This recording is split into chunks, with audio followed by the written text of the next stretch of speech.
Good afternoon, all. It is said, no, you are not too late, nor you are too old.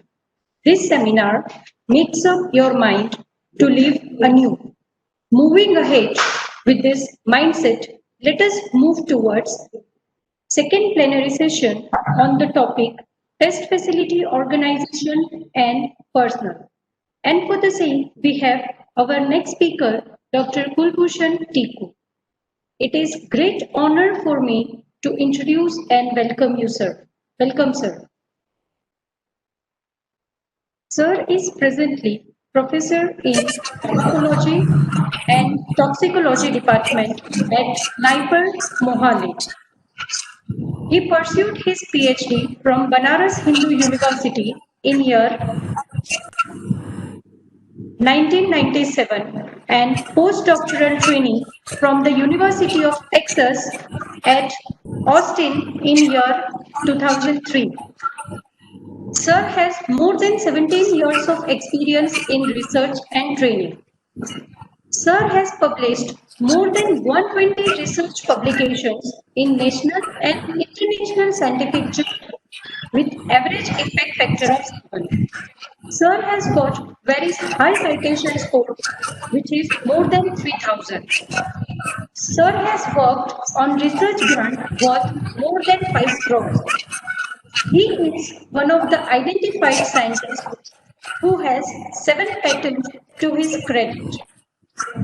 Sir has received OP Scientist Award in 2011 by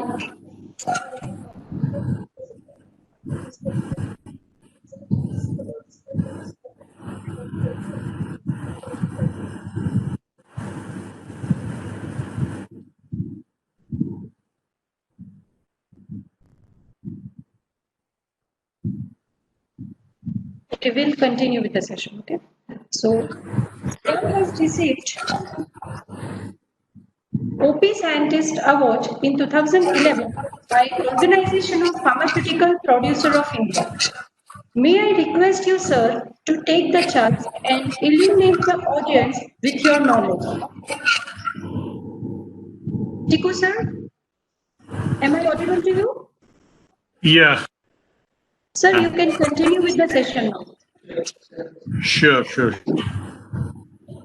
So good afternoon, everybody. So it's always a pleasure to discuss something about good laboratory practices. And I can see from the program sheet, there is a good number of people having a vast experience of good laboratory practices.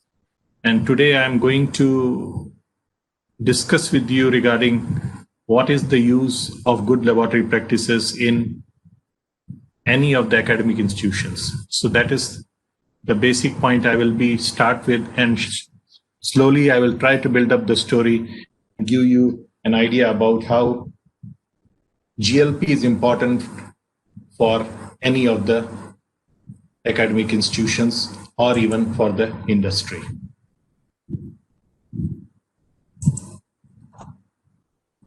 So I'm going to share my slides with you.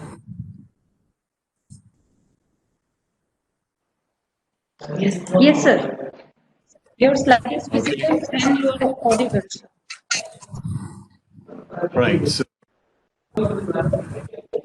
So today, the test facility organization and the personnel. So giving a brief outline about what GLP is and how it is important to have good laboratory practices.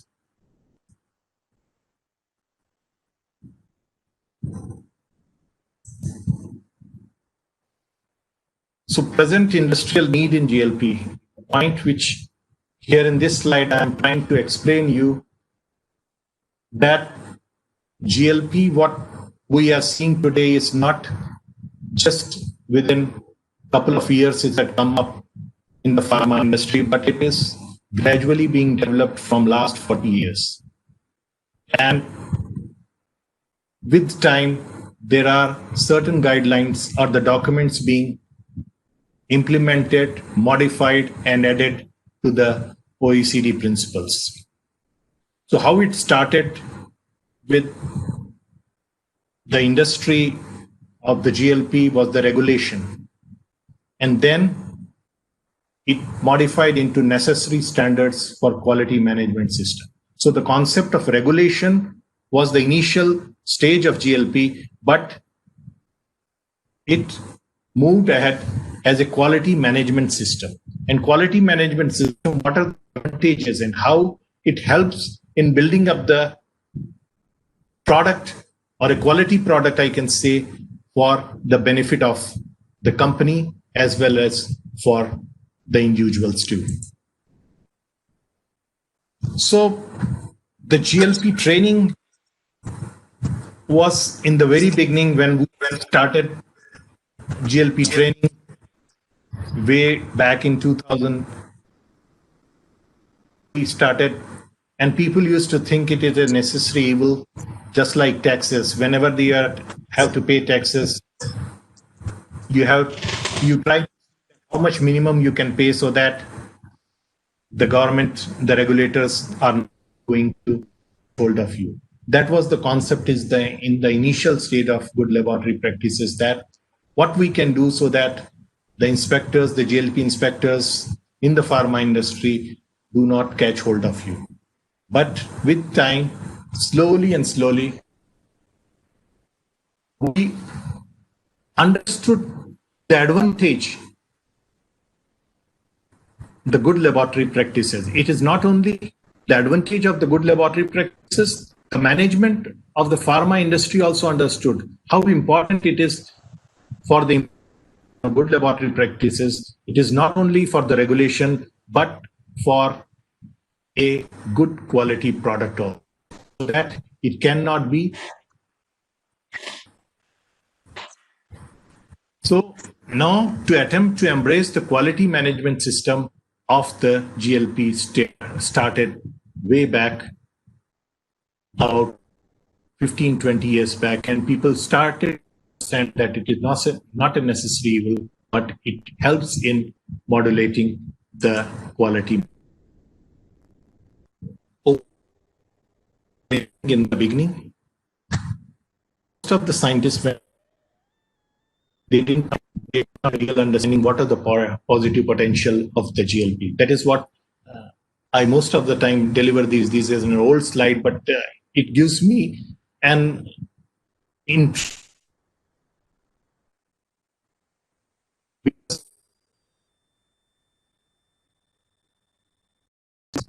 this, and most of the audience are faculties in different institutions, colleges, so they must understand the positive potentials of GLP. And nobody had a real understanding that what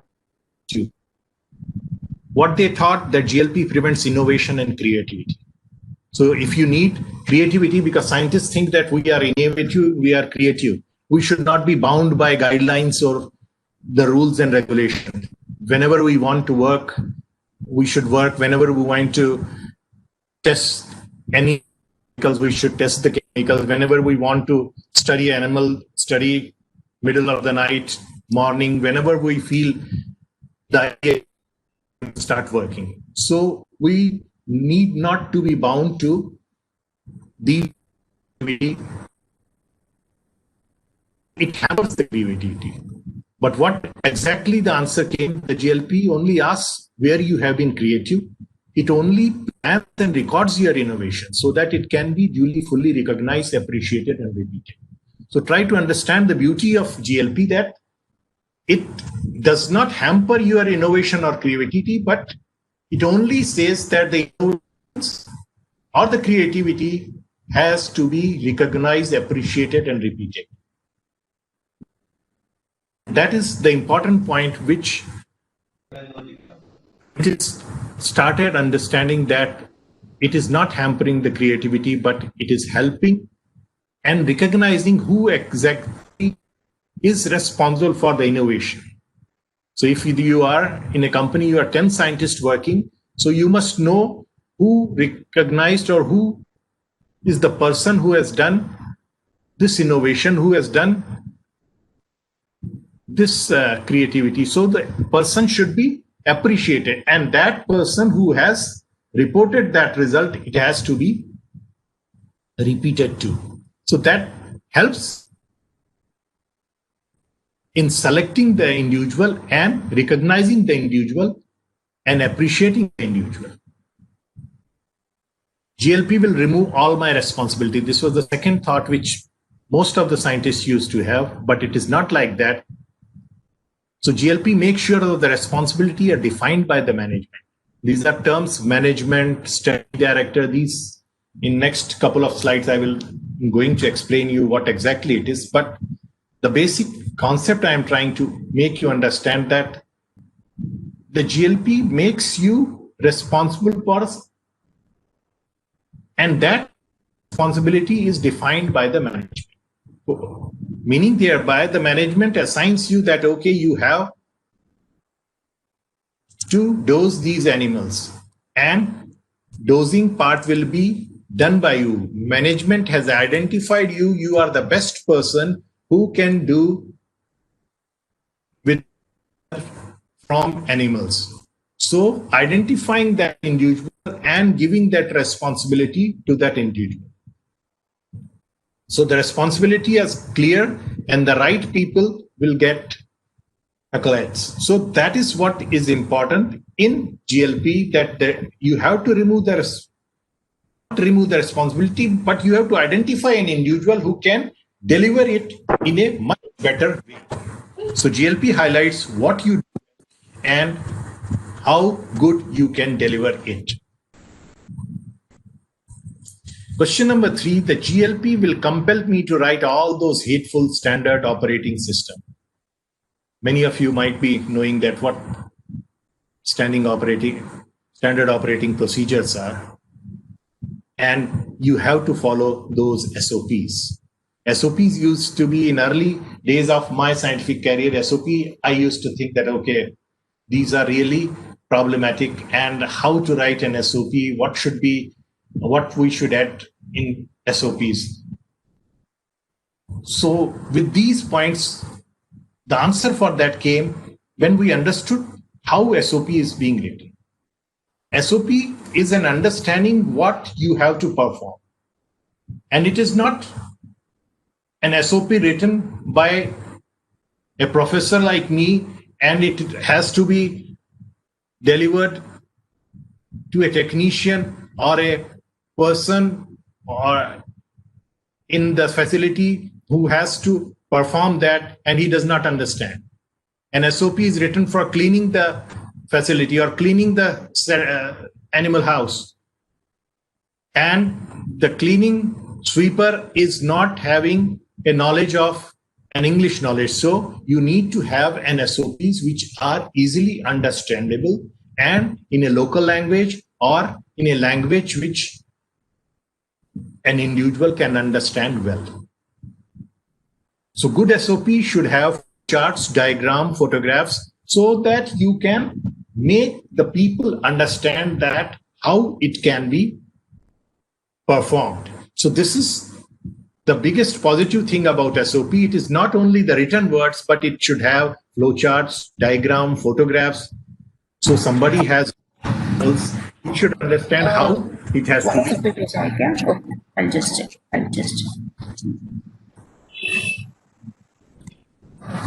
Am I audible? Am I audible? Yes, sir. So SOP will help act as a liberator and relegates the problem that have been solved and leaves the creative faculties for problems that are still unresolved. So you have an understanding about what you have to perform and how you have to perform with the help of flow charts, diagram, photographs, and then the rest part you can do it in a better way. And it helps also in troubleshooting, in training other people, as well as the reconstruction of the story or the reconstruction of the study. When you want to do the same experiment after 5 years, I have a PhD student, he has done some experiment, and now some other student comes after 4 years, 5 years, and I ask him to do those experiments, he is not able to reproduce it. The reason is the type of SOP the first student has follows is not being understood by or is not being followed by the other student. And that makes the difference. So if you need to have a reproducibility of the data, you need to have an SOP which has to be followed by each and every individual who is performing that duty. Is it clear? So senior scientists mostly resisted GLP implementation where they thought that they were particularly allergic to QA functions and often QA personnel. The another term which I am introducing here in this slide is QA function, quality assurance personnel. So quality assurance person, it is the responsibility of an individual who is responsible for QA has to check any GLP or the good laboratory practices, how it is followed, and that is the type of an internal audit of the facility.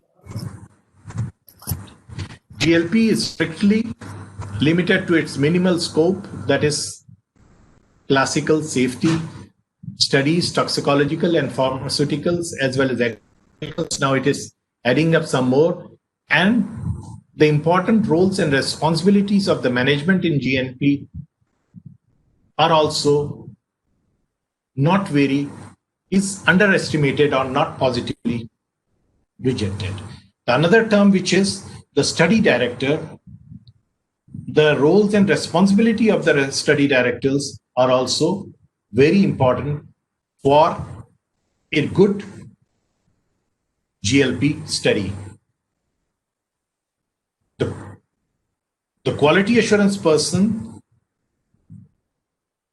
only was confined to quality control activity, but it is not like that. Now you have an understanding of how QA's role in each and every good laboratory practices implementation is involved. So overall motive of the researcher and the management was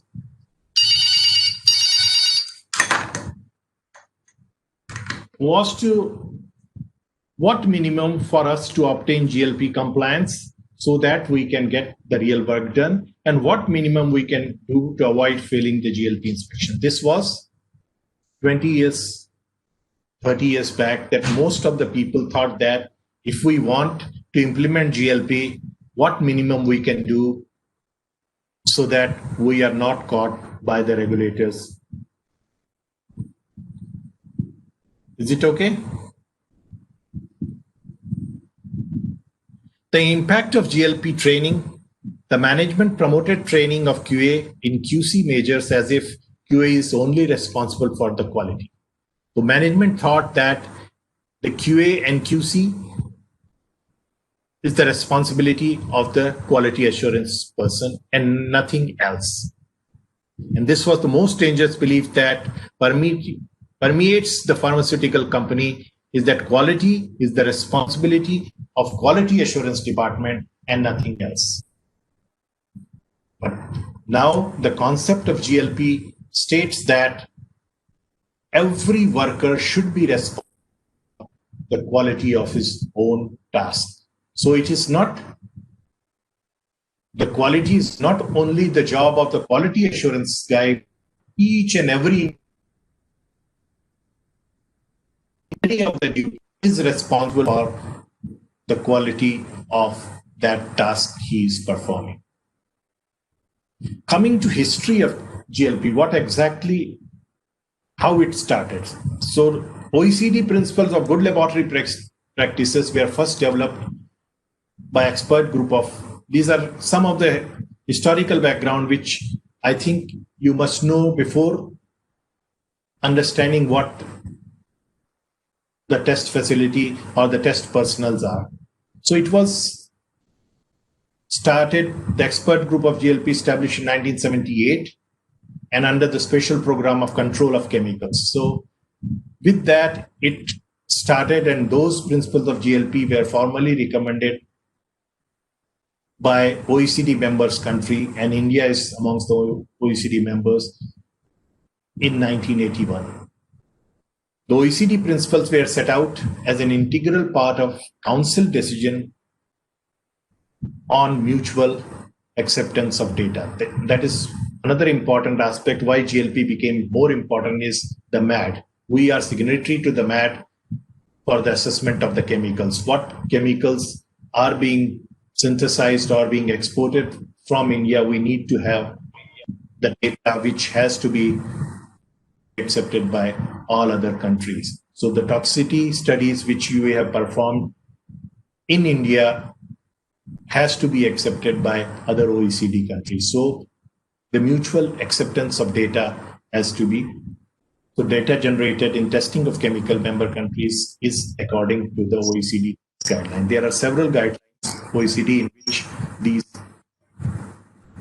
the expert group was established in 1995 to develop a proposal to revise the principles of GLP. So from time to time, since 1995, there are additions to all GLP principles by expert groups, and whatever new techniques, instrumentations, whatever comes, that is eventually added from time to time in the revised principles of good laboratory practices. So coming to good laboratory practices, these are what we call as 4 pillars of good laboratory practices: the management, the study director, or quality assurance unit, and the study personnel. These are pillars on which any institution or organization depend upon good laboratory practices. The management. As I mentioned, management is responsible for implementation of a good laboratory practices. Management appoints the study director, and study director is a personnel. I am going to in little detail of this study director also. Is the responsibility given to that particular study to be performed. For example, a tox study or any study, you have to appoint a study director, a single window through which the management can understand what study is going on. For example, a study, a tox study or any study which is being performed involves 20 people, 40 people, 45 people. So management is not going to discuss with all the 40, 45 peoples, but it is study director which interacts with the management, and with this discussion, it conveys the information from management to the study personnels. The study personnels, the people who are performing the GLP study. So the study director is a bridge between the management and study personnel. And the role of study director is very important because it has to convey the information from management to the study personnel. And how good a study director is, most of the people ask whenever we go for GLP training or sensitization to national GLP monitoring authorities, which they give. The people ask that who can be study director?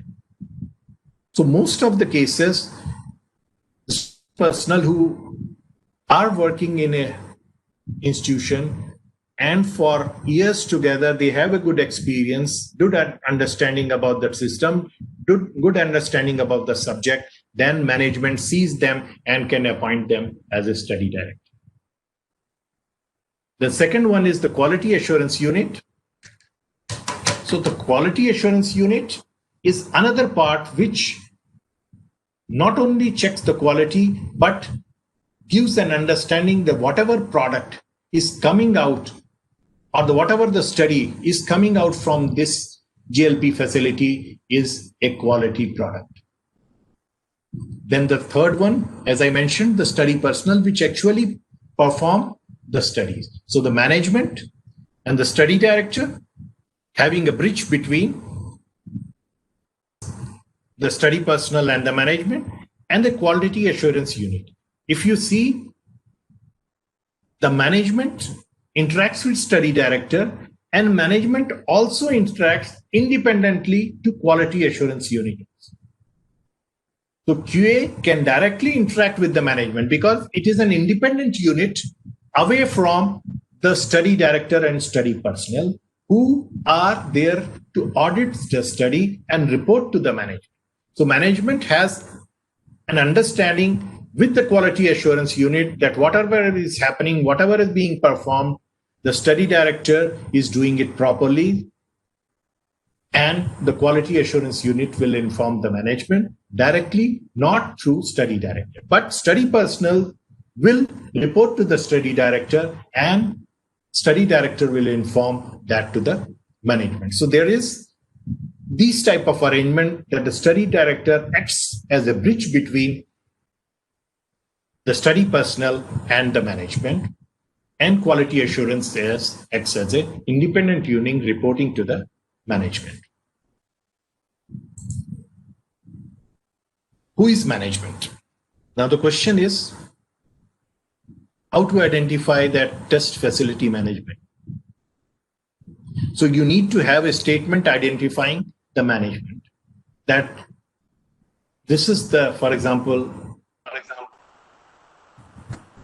in any setup in a company, you have toxicology unit, the heading, the person, the director, or any person who heads that is the management of that facility. So you need to have a statement identifying who is management. If tomorrow the regulators are going to visit the facility, they have to first interact with the management, and then management will inform them to interact with the quality assurance people and the study director in the test facility. So the identification of the management is through a statement identifying this is the person, the director of this unit is the management, describing the description of the company, the organizational chart, describing the job and responsibility, and the evidence of involvement. These are all details are to be provided to the regulators to have an understanding. The second responsibility of the management is to ensure the sufficient number of qualified persons, resource facilities, equipments, materials, and methodologies are available to conduct the study as scheduled. I just give an example. The study director needs to take a picture of a transmission electron microscope. So you need a person who can run transmission TEM facility. You need a person who can run an HPLC. You need a person who can run a microtome or a cryotome to cut the section. You need a histopathology who can read the slide. So this is not the responsibility of the study director. This is the responsibility of the management, that the type of study you have taken, you need qualified people. Not only qualified people, you need the resource facility. You need to have an infrastructure. You need to have equipments. You need to have materials. And those materials, equipment are to be told to the management by the study director, by the requirement of the test facility, that these are our requirements and these requirements are to be fulfilled by the management.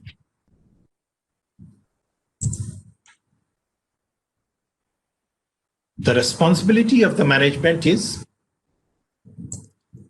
to designate a study director. And as I mentioned, how to appoint a study director. The study director should have an appropriate qualification, training, and experience. Sometimes what happens, these are the most of the questions people ask in the test facility, that I have appointed a test director for a tox study, which is a long-term tox study. The study is for 3 months. In between, the study director left the company and now the study has to be continued, what to do? So the management responsibility is immediately replace the study director and promptly, if necessary, establish the procedure who should be the study director once the person is left. And that has to be documented. Sometimes it happens the study director is sick. During the study he has gone. In these times of COVID, you cannot have people who sometimes are sick. So you need to have an arrangement and that has to be properly documented. There can be a permanent replacement or there can be a temporary delegation of study director. If a person is sick for a week or for 2-3 days on a sick leave, he can be delegate a temporary SD duties to one of the persons in the facility. But if it is a long-term thing, then the management has to appoint a permanent replacement for that. Role of SD. Now the second term is what is study director? Scientifically, study director is responsible for study plan and design, how to perform and study. That study plan has to be by the study director. Approval of the study plan and overseeing the data collection, analysis and reporting of all this is the responsibility of the study director. Not only that, the drawing the final and overall conclusion of the study, whether the material or the drug or the molecule or the chemical is toxic or non-toxic, the conclusion responsibility of the study director. So whenever study is how it is designed, it is approved, how the data is collected, how it is analyzed, and the reporting is all responsibility of the study director. And that is what exactly the purpose of appointing a study director. It is a one window in which you can have an understanding of what's going on in that study. And he can tell you each and every aspect of that study. Analysis of data, how the data is collected, how it is reported, and how the study design was made. These all is the responsibility of the study director. Again, the point I mentioned, the study director is a single point of study control and is responsible for overall conduct of the study and for its final report. The main responsibility is reconstructability, traceability, and auditability.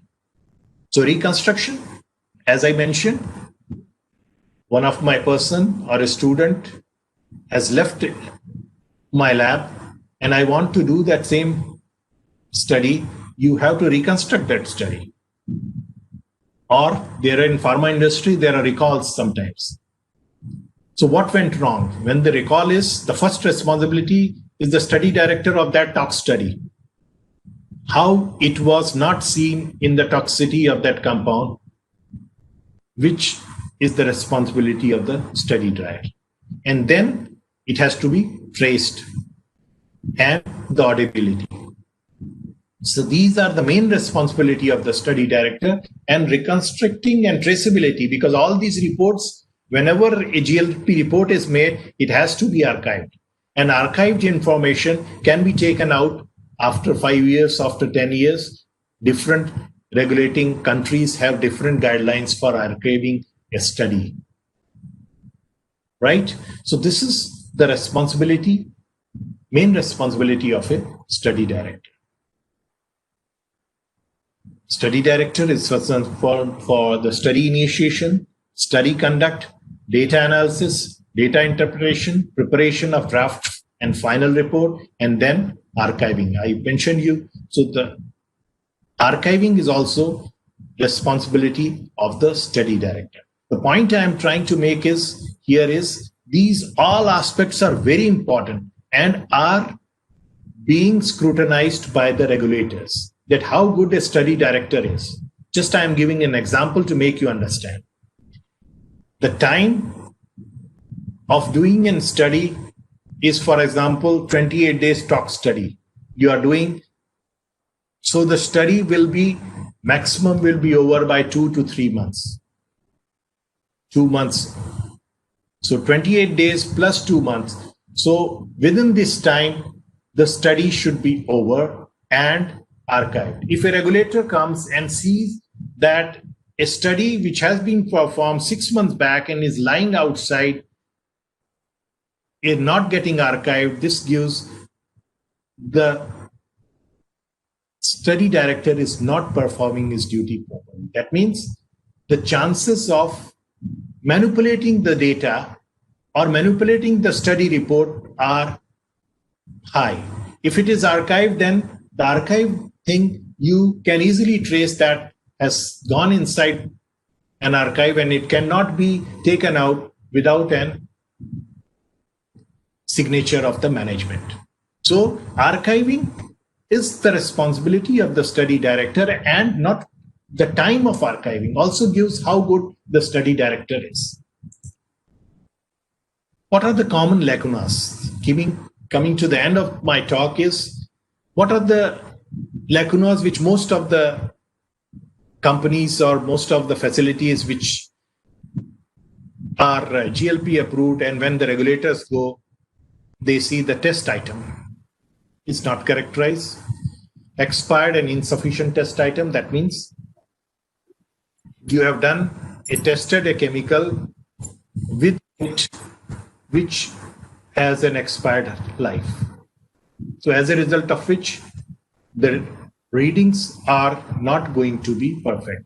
For example, you want to estimate cholesterol from a kit of an animal, taken out the blood, and is the expired unauthentic test item usage records. The amount of test item received should be same. The test item formulation not well characterized. Am I audible? Yes, sir, you are audible, sir. I think. Okay, fine. So test item formulation. Characterization of test item is another very important aspect which has to be. The test item storage in poor condition. Poor condition meaning by, if a test item is hygroscoping and you have kept it at a room temperature, then the test item is of no use. Rationale for dose selection and missing. SOP not followed, missing entries in the logbooks. These are the major points which are the common lacuna observed in most of the test facility. Missing entries in the logbook. So I just giving an example of missing entries in the logbooks. Most of the regulators catch hold of people that there is a problem in the test facility, and one of the pharma companies is the logbook entries. The entries of the logbooks showed that this person has not entered during this time and the dosing of an animal has been done. So that shows that there is a problem in the study, and these are most common lacunas in a test facilities. Poor monitoring, poor communication, involvement in number of studies. So if you are one person, study director of one study, you cannot be about 50 studies, 30 studies, because you cannot devote that much time. So involvement in number of studies also shows that the study has not been performed properly. Formats lacking consistency, amendments, deviations are delayed. If there are any amendments or delays, they are not being properly mentioned. Poor planning. Study protocol not signed, not distributed. If you have a study protocol that how the study has to be performed, it has to be signed and distributed to each and individual for understanding of what study we are going to perform. But if it not signed and not distributed, then the responsibility is not there.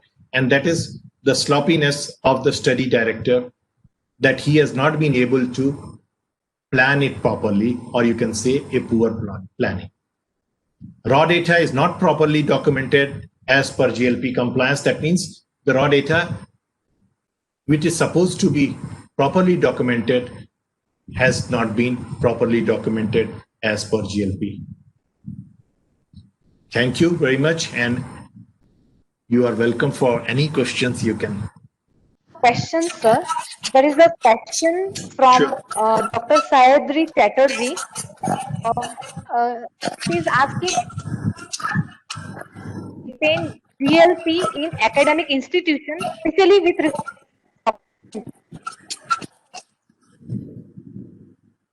industry. We are properly doing documentation in academic laboratories. We are not much stringent about maintaining the document. What is to be done for that good documentation practice? A very, very good question. I need to tell you that NIPER is a government institution, and our National Toxicology Center was the first government institution having GLP certified test facility. And what you are asking was one of the biggest challenge to understand and do the documentation.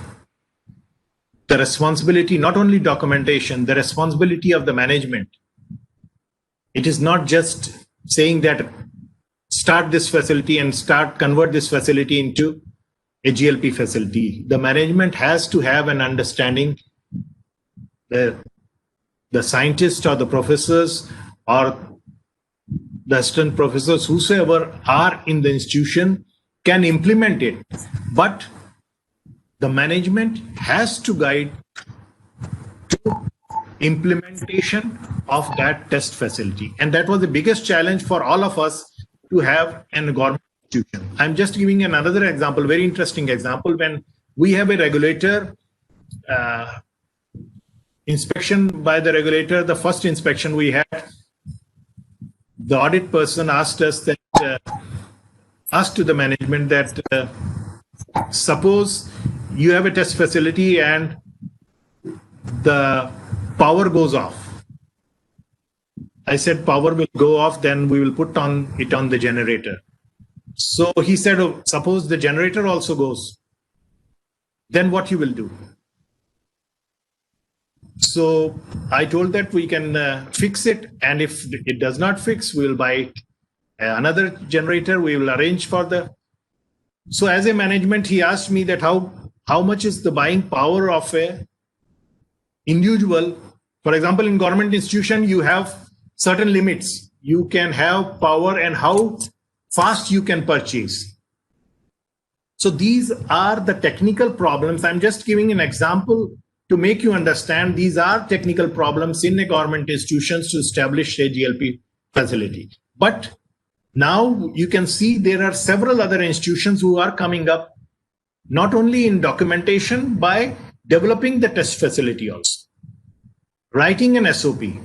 It was the most difficult job for change the mindset of a scientist to make them understand that you have to write an SOP and that will benefit you, not the facility, but you. Because the technician is performing his duty, but today is performing some way and tomorrow is performing some other way that he's not following SOP, then it is going to be a problem for the study coming out of that test facility. So writing an SOP and changing the mindset of the individual is the biggest challenge you have to have for understanding the documentation in a test facility or in a government institution. Anything else you need? Yeah, it is a question asked, sir, that can we do the GLP reopened after the final report has been finalized? GLP study can be reopened after the final report has been finalized. If it is archived, then it will not be possible. Okay. So that is what I mentioned you exactly, that if a study is not archived for months together, that means you are manipulating the study. So that is okay. The good signal for the regulators to understand, okay, why this study has been done and it is lying. And there happens to be that about a year back you have done a study and it is lying outside. They will ask you, you have performed on this date, and why it is lying. That means the data collected, or if you can justify, well and good, there is no problem. But if you are not able to justify that why there is delay, why it is opened, then it is going to be a problem. Come again? Sir, I'm taking care. See, there is one question from Mr. Javed Ahmed Khan. That what is your opinion that if it is better if the DST, DBT, and UGC insist on GLP certified labs for academic institutions before providing any grant?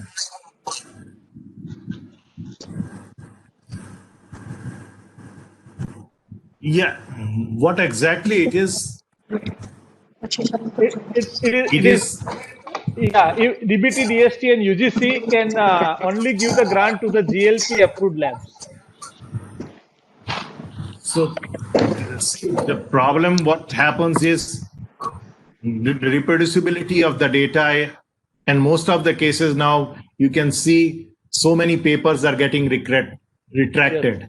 Yes, sir. So that is the major reason, that if you have a setup of GLP, and this is the most ideal condition. So this will be an ideal condition in which if you have these funding agency asking for GLP, and you have to change the mindset. That is the most important thing. Mindset of the scientists and the regulators as well as the funding agency, to make them understand why is it important.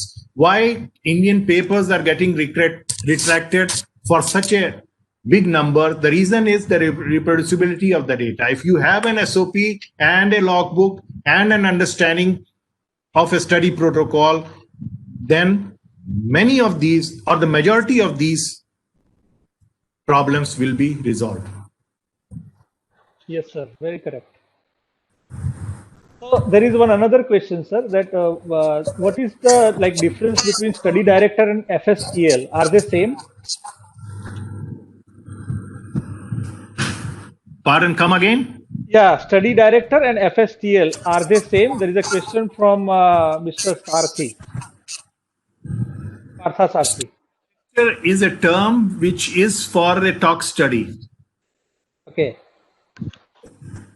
And this is a single, as I mentioned, it is a single person who is responsible for the study. Okay. So thank you very much, sir, for your enlightened session. It was very, very clear, and a lot of things are clear from scientist side on this matter. We are thankful on behalf of Institute that you have spared your very, we can say, precious time today with us.